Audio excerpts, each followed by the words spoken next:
going to be top 5 week on the channel every single day, except for Thursday. I'm going to have an upload of the top 5 of 2017.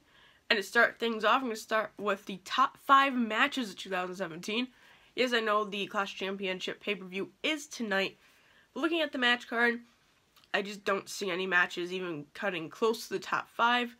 So let's get right into it. Fifth match is the only WrestleMania match to make this list, and that is Triple H versus Seth Rollins.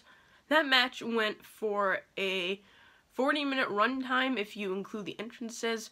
We saw Seth going through a table. Steph going through a table. Seth fighting through a knee injury. A couple pedigrees. A couple curve stomps. Everyone's finisher was used multiple times. Multiple weapons were brought into this match. And overall, that was the main match. When I look back at WrestleMania, I was like, that was the WrestleMania match this year. So that's why I made the list at number 5. Number 4 is a match that was not supposed to happen, but thankfully, due to sickness, it did. Which is AJ Styles versus Finn Balor at the TLC pay-per-view, Raw exclusive pay-per-view. It's one that we found out that Bray Wyatt could not compete, and that AJ Styles would be taking his place. It's one of those matches that we all dream about as a fan, and it was, you gotta go back and watch. It was phenomenal. For wrestlers to only have 48-hour notice to come up with that match, they did a fantastic job. Number 3 is actually a tag team match. There's been one rivalry throughout the entire year that's been amazing. Usos versus the New Day. Now this one, out of all their matches, I picked the Hell in a Cell match at the Hell in a Cell pay-per-view.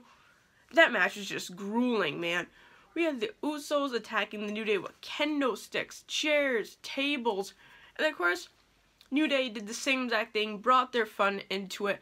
I mean, the fact that they pinned Jimmy or Jey Uso to the side of the cage with kendo sticks, that was very original. And even though Kofi was kept outside, I love how Kofi didn't get involved in the match whatsoever, which really made it feel like a 2-on-2 versus match instead of a 3-on-2 handicap match. Overall, best tag team match of the year and best Hell in a Cell match of the year.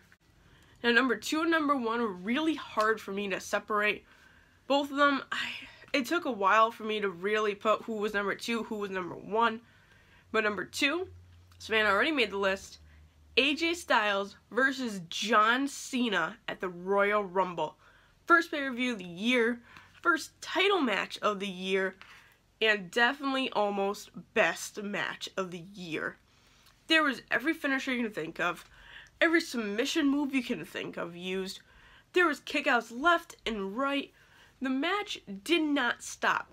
From bell ring to bell ring at the end, boom. It was non-stop action, amazing match, and the best part is, I wasn't even mad that John Cena won.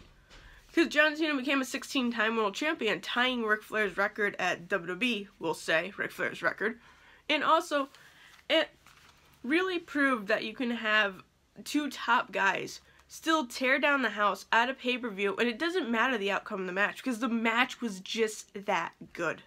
And to me, the best match in the entire year didn't happen on a pay-per-view, did not happen on Raw or SmackDown, nope, it happened on a takeover. And I'm talking about Tyler Bates versus Pete Dunne for the UK Championship. That match. As soon as I thought best match of the year, boom, right to that one. That's the match. That's the match of the year. And I think WWE's not going to acknowledge it because it's for the UK title, but come on, man, that is the match. You just think of those 2 names right there. Those guys are top-notch wrestlers, not given a chance at all. They had one takeover match to show the world what they had. It stole the entire show, and it stole the entire year, honestly.